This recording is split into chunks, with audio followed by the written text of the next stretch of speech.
Makassar International Egg Festival and Forum 2022 atau F8 Makassar mulai berlangsung sejak hari ini hingga hari Minggu mendatang. Rencananya opening ceremony akan dilaksanakan di main stage venue F8 Makassar di Anjungan Pantai Losari Makassar pada Rabu malam.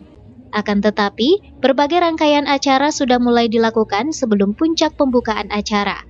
Salah satunya atraksi udara terjun payung dan atraksi laut seperti paramotor, jet tempur, playboard, jet ski, dan pinisi yang dilakukan pada Rabu sore.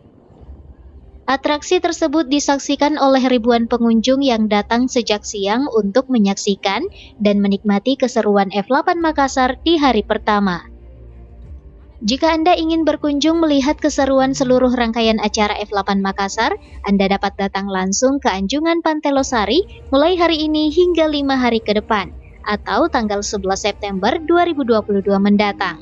Untuk opening ceremony F8 Makassar akan dilakukan pada Rabu malam, di venue panggung utama tepatnya di bagian tengah pantai yang bertuliskan Pantai Losari atau dapat disaksikan secara langsung di Celebes TV maupun live streaming di channel YouTube Celebes TV mulai pukul 19.30 WITA.